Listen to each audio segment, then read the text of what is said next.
Welcome to Contractor Cuts, where we cover the good, the bad, and the ugly of growing a successful contracting company.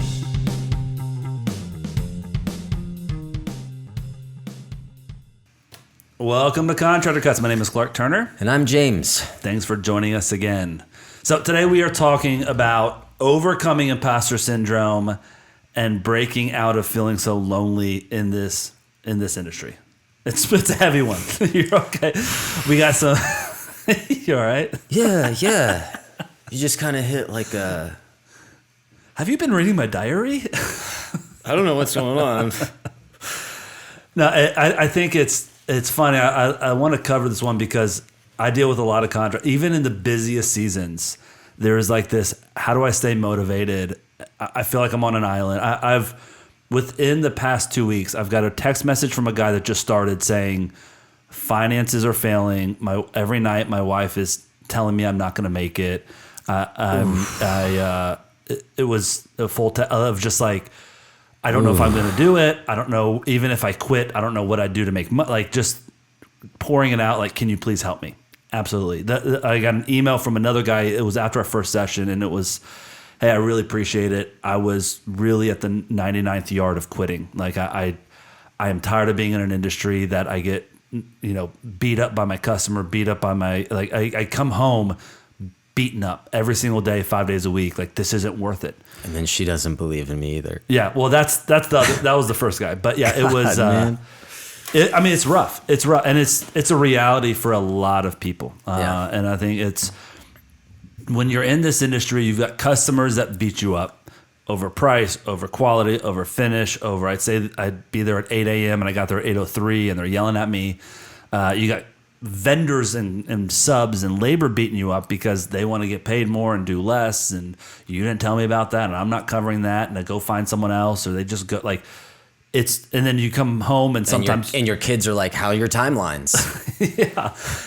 But you come home and your wife's yelling. You're like, not all of us have that, but where do you go in this industry? Like, why is it so lonely and so isolating? I mean...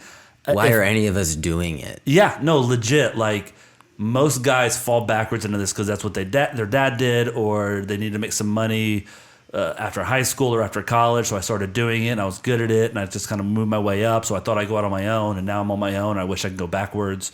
Like, there's a lot of those stories where no one's like, it's a small percentage of 18-year-olds like, you know what I want to do? My dream? Own a construction company, right? Like it's almost like, well, I've just lived this life and this is where I'm staying. Yeah. When you talk with some people and you're like, how you doing, man? And they're like, living the dream. Yeah.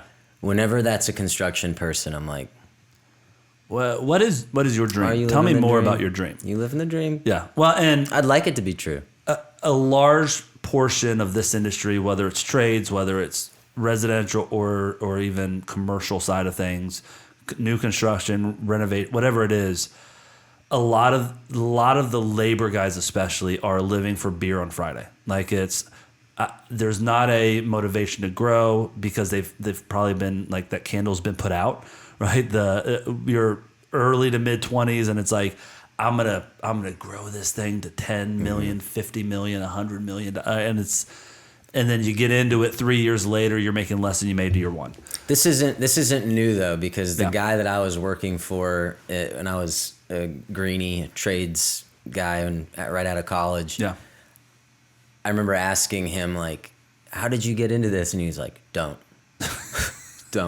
run, don't get in. Like the Billy Madison, as long as you can." Yeah. But high school, Billy.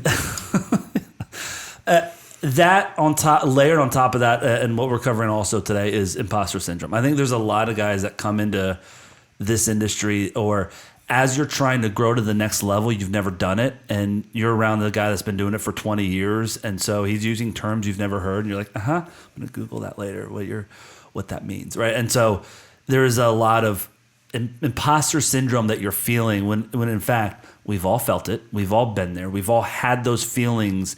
And it's a matter of, what am I telling myself from that? Where am I going from that? How do I get past that? how do I grow beyond that? And how is that, like, that's okay to live in that. Like, that's a good spot to be when you haven't done something. But how do we go from I'm an imposter to I'm new at this, I'm going to figure it out, right? And mentally shift that. So that's today's. If you don't struggle with either one of those things, listen and help a buddy. But for the most part, I think a lot of guys in construction, there are seasons where this gets heavy. There are seasons where it gets lighter. But even on the light seasons, I think there's times that you're laying in bed at midnight saying, what am I doing? Why am I doing this? How am I going to pay? My wife wants to take the kids to Disney. I can't even pay the bills, right? And so how do we get beyond that mentally as well as physically, like with people and that? So opening with that reality, really, James, how do you, and I mean, we've talked about this before, like we've all had this struggle. How in the past have you recognized imposter syndrome? Like how does it manifest as a contractor coming out, and like when it starts boiling up, and how do you identify it, and kind of what are those feelings within it?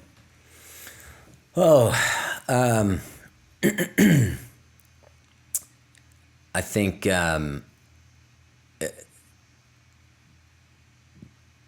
whenever you engage in something new that's even a little bit outside of your comfort zone, like maybe it's not like this initial, I just landed this job and I already feel this imposter syndrome. Yeah.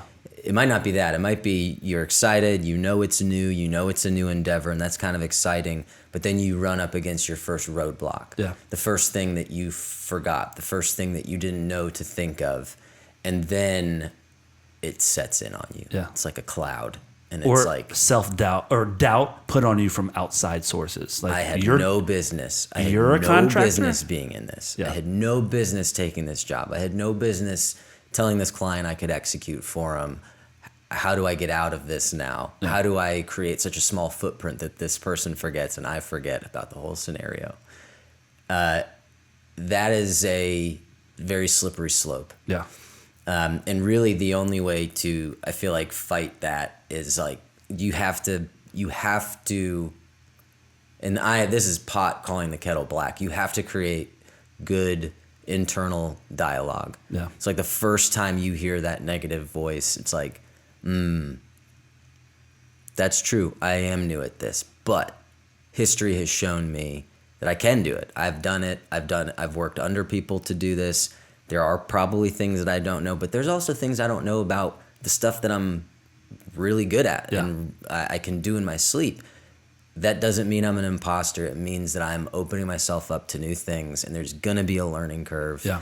I think the tricky thing is in where you can get, you can't lie. Yeah. If someone's like, hey, have you done this before? And you say, yes. Yeah, that's not good.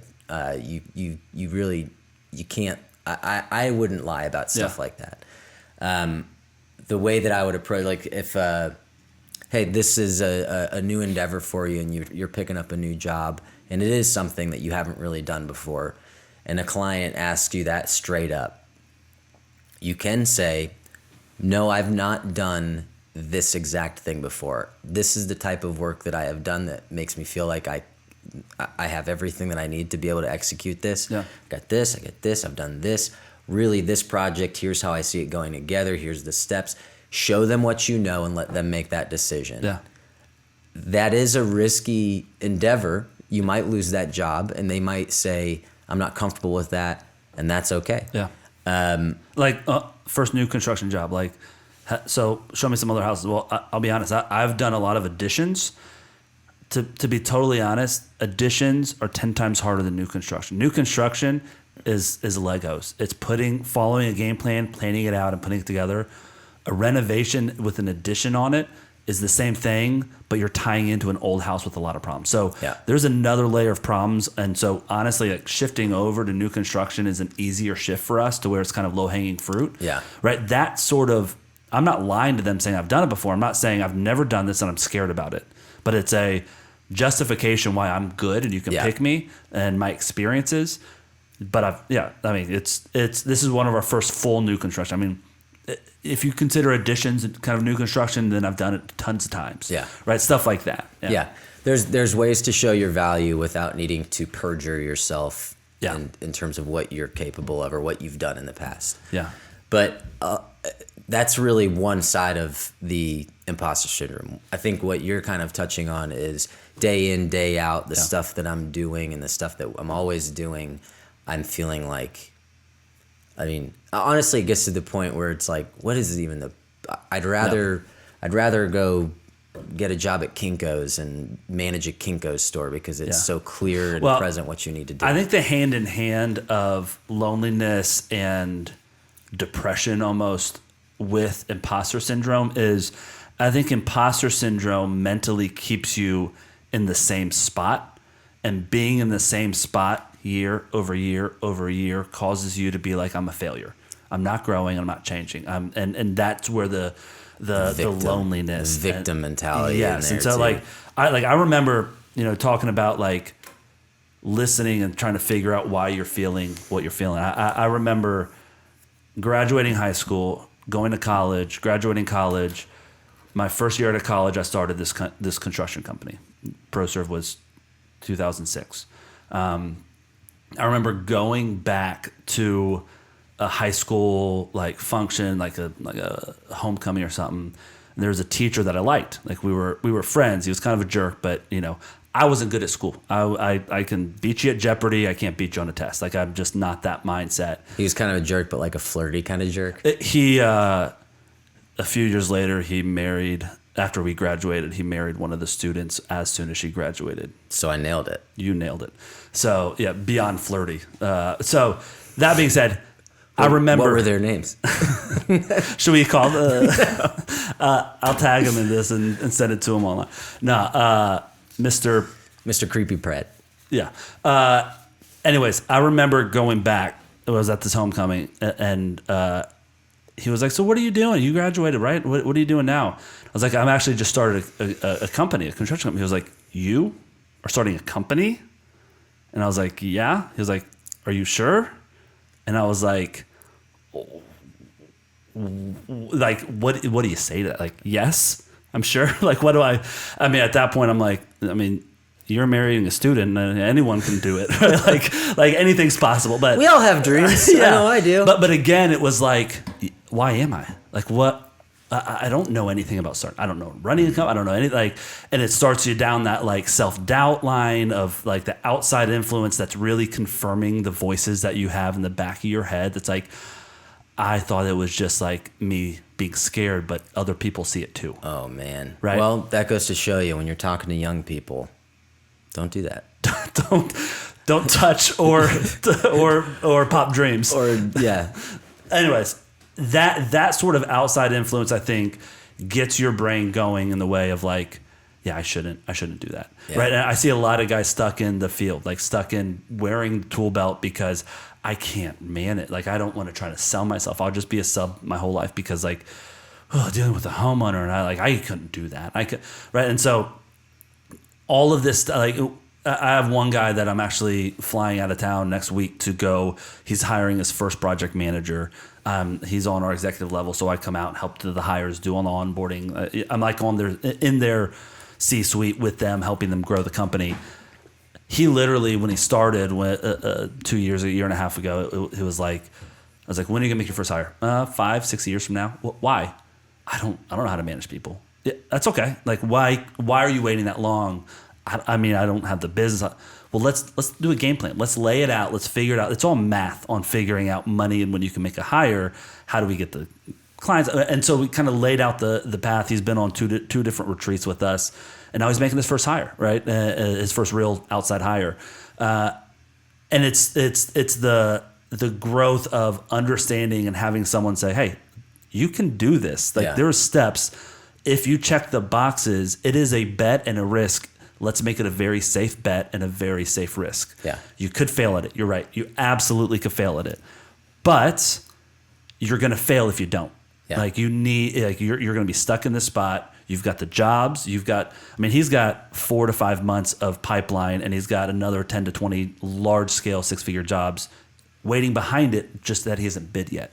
I'm like, bro, we got to get more. Like, let's capture this. Yeah. And it's like, well, he wants to. It's just that not self-doubt, but like almost imposter syndrome. I don't have a big company. Well, yeah, we're getting there. You will. Give it a couple years. We're going to have a big company. You're a killer. You're awesome. You sell well. You have a really good product. You got really good crews. You follow, like, you've got all of the tools. Uh-oh, phone ringing. But he had all of the tools needed to be able to grow, except for you're good. It's on. You're good. What the heck? Anyways, it is those type of people that I just want to shake and be like, who told you that you couldn't do this? Like, why? Like, where did you start believing this? And it goes, I mean, like, was it Mr. Creepy Pred? It was Mr. Creepy Pred tell you he this? had the same teacher in high school. No. But again, I mean, not to go too deep into the therapy side, but it's like a lot of this starts as kids. A lot of this starts with what your dad and mom told you. A lot of this starts with not having a dad around or a mom around to tell you you're doing good. A lot of it, I mean, you know what I'm saying? Like, there's a lot of this is deep rooted self-doubt and self-feelings that it's like, and I'm not saying this guy was that way. I'm saying in general, there is a time and a moment that you stop believing that you could do something when you actually can, right? And so, honestly, and again, we'll keep going through this. I'm not pitching coaching, but that's my favorite part of being a coach is like identifying that, guys, and also like, hey, you're not good at this, so we're either going to hire for it or we're going to stay away from that. We're not going to do it. And I'll tell you what you're not good at, and I'll tell you what you're really good at, and let's build your company that makes up for your weaknesses and doubles down on what your strengths are, right? And so that alone, I think, when I'm looking at guys in this industry who have the imposter syndrome that leads into the loneliness and I'm on an island, I feel like there's a lot of things that they can be doing right now to take one step, right? And I think part of the problem is they see step 100 and they're like, I'm never going to get there. I need to get to step 100. And it's like, no, we've got 99 steps to take before you're there. And that's okay. But I need you on step 2 and step 3 and step 4. That's all we need to be doing right now. Like, well, my buddy, we start at the same time and he's on step 100. Like, that's great. That's fine. You're not. Let's get you there. You can get there. Let's take those steps there. But it's step 2 through 99 that they just are lost in and just kind of overlook and don't see. And so they're stuck here. I can't get out of it. I'm terrible at what I do. I'm not bringing home any more money. I've got 3 new kids that when I started this, I had no kids, right? Like I'm my expenses are growing, but my income's not. What's going on? Yeah. So anyways, going back into it, coping strategies, right? Practical ways to combat the imposter syndrome side of it. I think number 1 is therapy. Right, both James and I have been through therapy. We've continued to go through therapy. It is a spot that is not for weak people, but for strong people that want to get stronger. Mm-hmm. And I'm a huge advocate. It saved my marriage. It changed who I am. It is something that finding a good therapist, finding any therapist, right, that is going to hold a mirror up, is going to call you on who you are truly and who you're not, and really kind of help sort through why you're thinking the way you're thinking. For me, it when I was scared to go originally and I was like, I'm not doing that stuff, it was because it felt like, oh, they're all just feelings and but the truth of it is they're like, I'm going to show you some puzzle pieces to show why the final product is this way. Right. And it's like, so let's talk about these puzzle pieces. And the more clarity I have, I mean, I'm more math brained, like equation oriented, and the deeper I got into therapy, the more I was like, oh, this is a puzzle. This is an equation of it doesn't justify why I'm the way I am, but it gives me a roadmap to say, oh, that's why I am, and this is how I fix it. As opposed to I'm just a loser. I don't know how to do that. I'm not organized. I don't like. Well, why? Let's look into that stuff. It's like when you're sick, or you've got like some type of like persistent pain or some weird thing going on physically. Yeah. Knowing what that is, it makes it manageable. Yeah. But when it's just like, it could be this, it could be that, it could be I could have lupus. Yeah. Like that's a scary train to be on. Turns out you're lactose intolerant. Stop eating cheese. Yeah. Right? And it's like, oh, okay, so I can fix this. Yes. I can work on this. And same thing with therapy. When you get into this spot where it's like, you'll have these like moments of like, freaking crazy. Whoa. Yeah. That makes so much sense. Yeah. And now I can kind of like be more kind to myself and not like, well, the reason you're this way is that, so it's okay. It's like, oh, that's why that thing is okay. I don't have to do that. That's just how I'll lean every time in conflict. I'm just going to lean this way every time. I need to be aware of that. And that's why it's so helpful, not just in relationship, but in like your own self-talk and how you go about the world and interact with people. The cash register, it changes that for you. I had a guy that I was coaching that was, you know him, so I'm not. We won't bring names into this, obviously, but he was explosive. He was a drill sergeant. He was a do as I say, not as I do. Ex-cop, just hard on relation, like not a high emotional intelligence on him in terms of relating to people. Like he was fun when things were good, and then no one would bring him bad news because he would just scream it at him, right? And so I told him, I was like, hey man, have you considered like finding like a therapist and just like talking and trying to figure out why you go from 0 to 100 in 2 seconds? Like I think you understanding why you do will help you not do it. And his answer was, that's just who I am. Like that's who I am. That's who, like, there's no changing that. That's what I am. That's who I am. And I'm like, sure. I'm not saying that's not who you are, but wouldn't you like to know why? And then maybe like when you don't want to be that way, like, but he didn't want to be like, he was like, that's fine. That's just, if people didn't piss me off, then don't piss me off. Yeah. Right. But if you see yourself in a way of like, I don't like that about me. Great, let's fix it. Don't just wallow in it and be self-pity and play the victim role of, I'm just that way. You know, like you can fix anything. You really can fix anything when it comes to what you don't like about yourself. It's just a matter of doing the hard work that you got to do, sorting through the baggage that you're given for the last however many years you've been alive, and being like, that's okay. That's stuff that I've dealt with. That's what I'm going through. But yeah. Speaking of fixing yourself, I'm getting the leg lengthening surgery. That's great. I'm so proud of you. You going up to 5'2"? I'm 5'6" currently. Oh. So I'm actually gonna do 5'8". I told you can fix anything you want. I think 5'8's like, it's not ostentatious. Like I'm not, You won't look like you're all legs. Yeah, my frame won't support 6 foot, which was my original goal. I gotcha. I'm proud of you, man. That's good for you. Thanks. Have you seen a therapist recently though before doing that? No, I stopped going years ago. I fixed everything. They said being short was okay, and you're like, I'll show you. I'll show you. All right, so that going into that, keeping yourself on an island, and you might not have that imposter syndrome. You might just feel like you're on an island because this industry is full of other guys that are undercutting you, other contractors that are hurting you, crews that are stealing from you. Like there are so many things that will hold you down in this. And when you stay on the same track and you're just laying on the ground getting kicked once a week over and over again for 2, 3, 4, 8, 10 years. I just got the best visual. It's like going to work. You're just like, all right, going to work. Do. You just lay down on the ground. Like, all right, areas. People taking tickets. Yeah, it's like a Tim Robinson skit.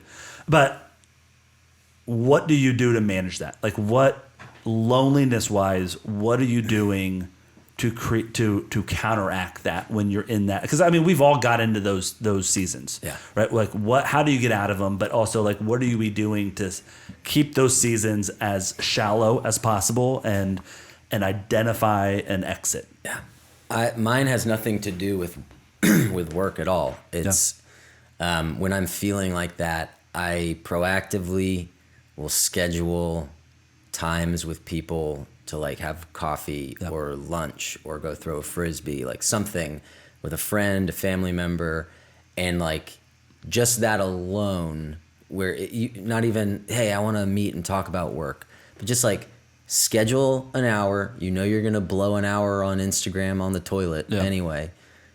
Go hang out with a friend and just be with that person. Yeah. You'd be shocked at the day that you have after that. Like just having that human interaction and someone fill you up, and it's like has nothing to do with work. It's not my value to this person has nothing to do with what I do for work. It has everything to do with this interpersonal relationship that means something to them. It means something to me. It's a beautiful thing. Yeah. And it fixes that none of us are on an island. Yeah. We put ourselves there. We feel like when things are getting hard that there's just like, well, I have to stay here on this island until I fix it. Hey, come to this side of the island. No. I'm on my own. Yeah. I can't. I obviously can't. You see me. You look at me over here. I can't.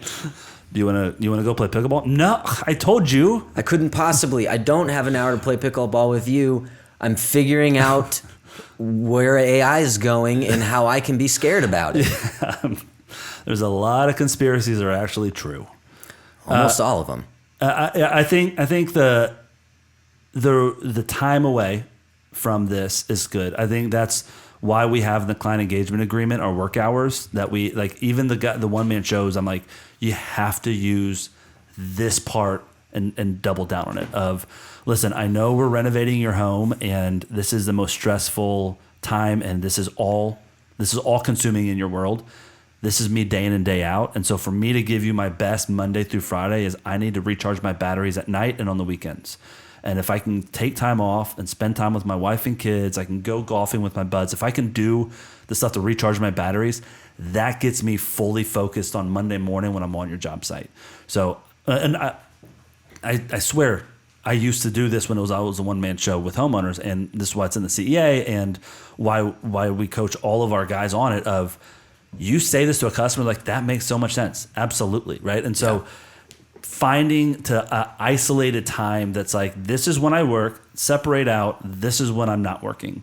And I'm not, if you got to do some extra work on Saturday, great. Get up at 6, be done by 9, play with the kids starting at 9. Don't email your clients. Don't. If you do, schedule send it. Yes. Because you can't break that boundary. Yep. Because then they get to break that boundary. Yeah. So it's finding time with friends, family. If you don't have either one of those, get a puppy. No, but for real, like, go. What do you like doing? Like we're moving into a new neighborhood, and I was like, you know what? I want to meet some people in this neighborhood. I joined the pickleball league. Like, they're in a league that all around Atlanta, and I'm joining the team to, like, I'm gonna meet some guys in this neighborhood, so I get some friends in this new place that we're moving to. There's all sorts of stuff like that you can find. Find a hobby you like.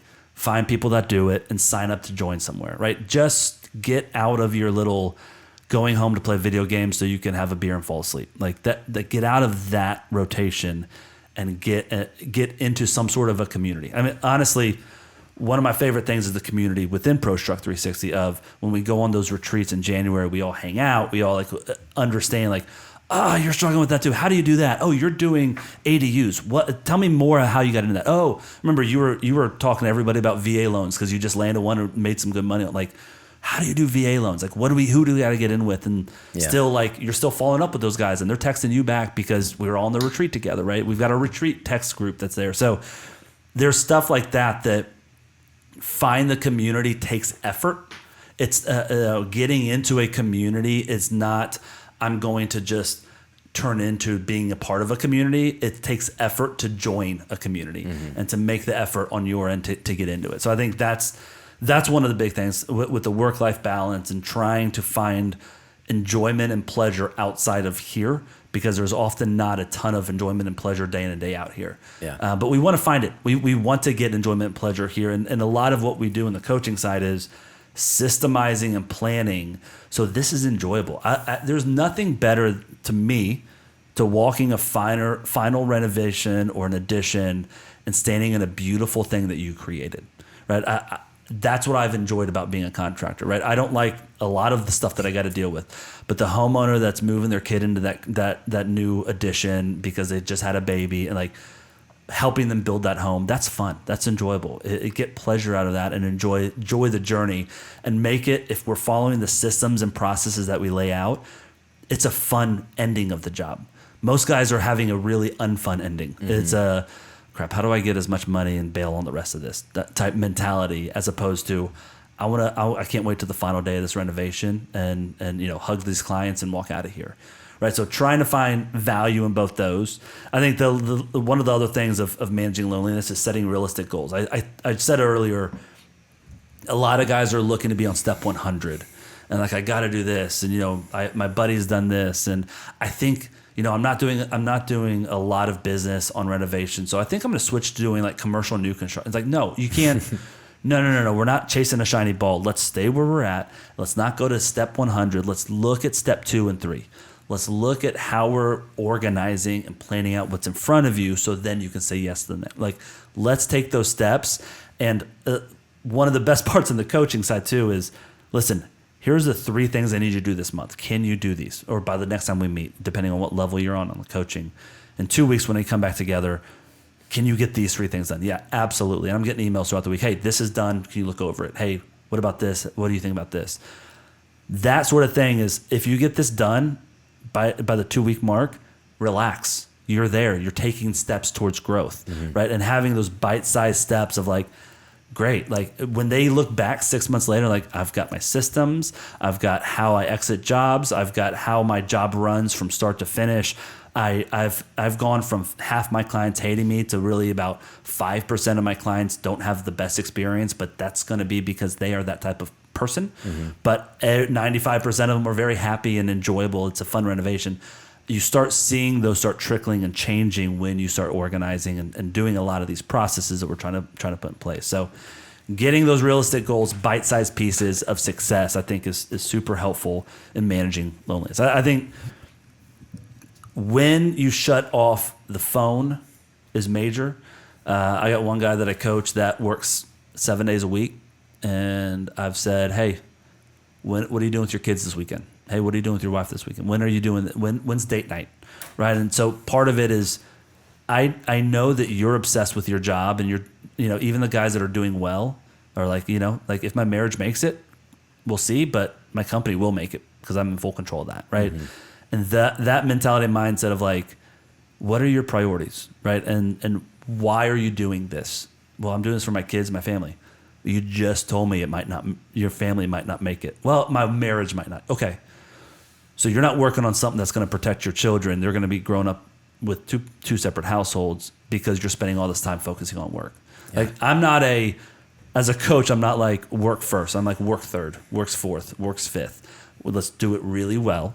And we're going to spend more time doing that than most anything else in life. But it's not the top priority just because it's the top spender of my time. Yeah. Right. And so how do we balance that? How do we look at that and realign and honestly, I've done that a lot in the past year and a half, 2 years of like, why am I running so hard? Like, why am I doing this? Like, let me enjoy coaching. Let me downshift a little bit because my kids are turning into teens, and like, how do I build more space there? Like, I'm moving into a house that's got a building in the back that I'll be working out of, so I can be there for lunch, right? Like, how do we downshift our priorities to where it's not downshifting our growth, but the way we're organizing and building our companies are focused around the things that bring us joy and fulfillment and help us be present in our families' lives. So Anyway, that's a soapbox that I just got on. But I think that's something that I've learned the hard way throughout this of like, I can run as hard as I can at a company.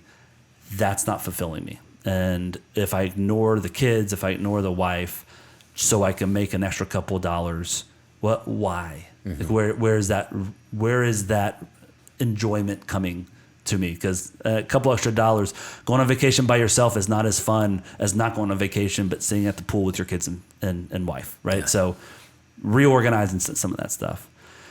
Seeking support. I think there's kind of a couple of different ways. We've covered some of that, but mentorship, peer groups, counseling, and coaching. I think those are the spots that finding a community, finding a mentor, like James said, like find someone who's been there and just get coffee with them. Like, I don't care if you're religious or not, find a church and that of people you like and just get in that community for a little while. Like, go to places where you can meet people that might be a couple steps ahead of you to where, hey, would you mind getting coffee with me? Like, I'd love to just pick your brain on how because you seem like your wife loves you and your kids love you and you're fairly successful, and I want that. Yeah. And you'd be surprised how many guys are like, I'd love to imprint that. Like, totally. I'd love to help you, right? Because there is something, that's my pleasure in why I'm doing the coaching side. Like, I love seeing that growth in guys, and I love being like, you started here and now you're here and now you're making your hire. Now you're going on those to see that health happen is human and like something that I think we all love, to be able to be a small piece of. And I think if you'd be surprised at how many people will say yes to coffee. Yeah. So I think that's a good one. And if they don't, it's okay. Yeah. I've had somebody, and this kind of messed me up because there was this guy that I was like, man, I'd like to. No, I've had the same. I have the same experience. It's like, man, I'd love to get coffee with you. Honestly, I'm not looking for somebody to be like my mentor every like once a week or once a month type thing. But I'd love somebody I can like talk with about this stuff. You've been there. You've kind of put stuff together, and he didn't want to. Trade secret, sorry. And it was like, it was like one of those things where he was like, oh man. In hindsight, I think he was dealing with imposter syndrome. Yeah. He had this really profitable, like really big business, doing really great things. And then having somebody be like, can you rub off on me a little bit? Yeah. Was just like, no, you don't want this. Yeah. You know? And that was, I look back on that, I'm like, oh, that's kind of sad. Like, I feel like at this point, if some like kid from college reached out to me and was like, I want to know how you got to where you are. And like, I'm doing my own thing. Yeah. It is what it is. You don't own that yacht yet. I don't own a yacht. I don't have this great thing, but I'm doing my own thing, and I'm getting to spend a lot of time with my wife and my new baby, and like, that's great.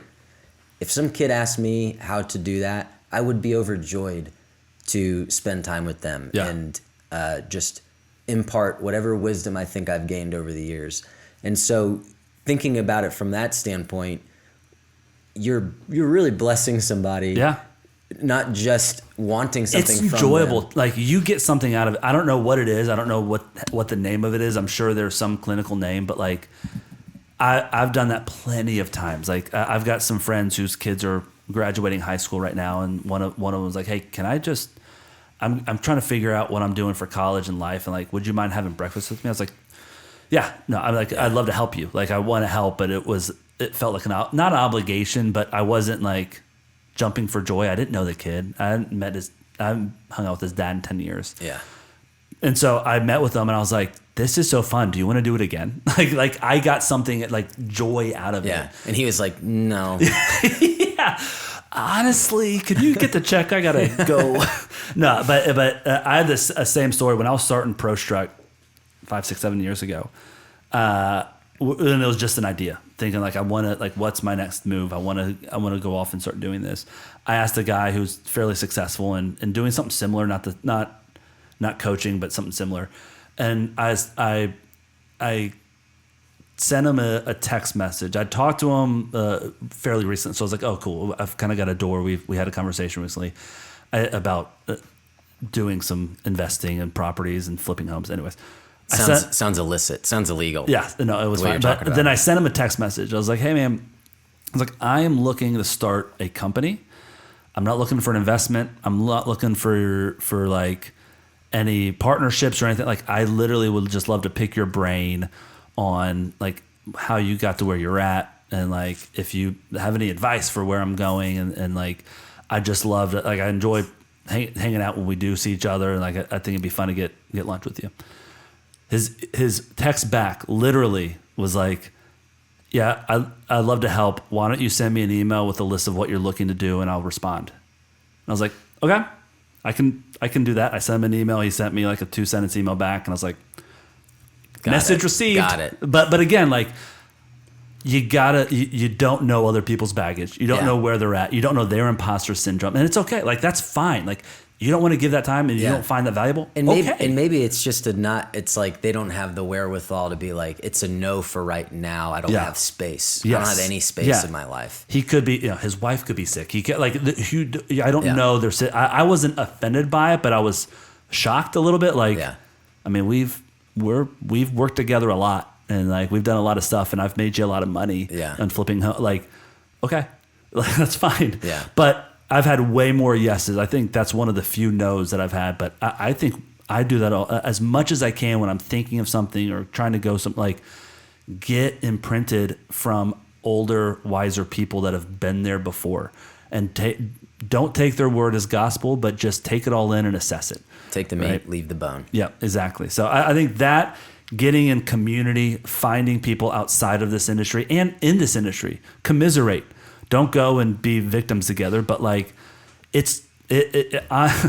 first coaching sessions are always like, so I'm not the only one, Clark? And I'm like, yeah, no, like this is a lot of people in this industry. Like you're doing better. I met with a kid out of Birmingham, and he was like, how am I doing? And I was like, bro, you're going. Like, this is good. Like, let's pour some gas on this fire. You're doing it. He's like, really good. Awesome. Good. That's good to know. But like, yeah, man, like you should have more confidence and like, yeah, like you should be proud of what you've built so far. Like a lot of guys like that they want to understand where they're at, which is great. Like, I love being that mirror. Like, hey, listen, this is what's going on. They're contracting therapists, right? This is what you're like. You're good at this. Let's fix this. Like, this is the hole that I see. Like, let's work on that and let's get going. Like, you're doing it. So I think finding community, finding others' influence that are positive.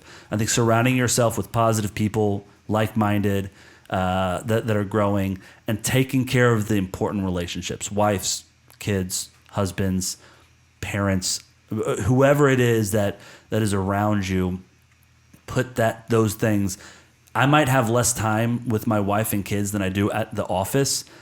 They are 10 times the priority of the office, and I will cancel a meeting and head home if they need me, right? Like that is the priority over what I'm doing. So reprioritize, find the community, find a freaking therapist.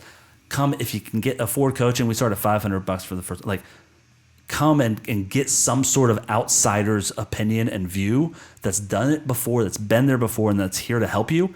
And let us work with you. Let's get you on the path. And for me, if you need 30 minutes of my time, go to our website, sign up on my calendar. I'll give you 30 minutes, and there's no cost. Yeah, just send me an email with kind of what you need, and I'll reply to it. I'll reply to that email. No, like legit, I love doing it. So if you want 30 minutes, let's talk. No obligation. Like I absolutely love doing that with guys and kind of sending them on a direction. But don't be lonely. Don't victimize yourself, and don't beat yourself up, and choose the island, right? Let's go beyond that, and let's actually take the steps towards getting off that island and getting a community. So don't choose the island. Don't choose the island. I like that. Any final notes on that? I think it's pretty good. No notes. Yeah. No notes. No notes at all? Wow, that's good. So, yeah. Well, thanks for listening. Like I said, go to Contractor360.com, go to contact us. If you want software, if you want coaching, if you want anything, I'm here to help. We'd love to chat with you. Prostruct360.com. All right, we'll see you all next week. Bye. Bye.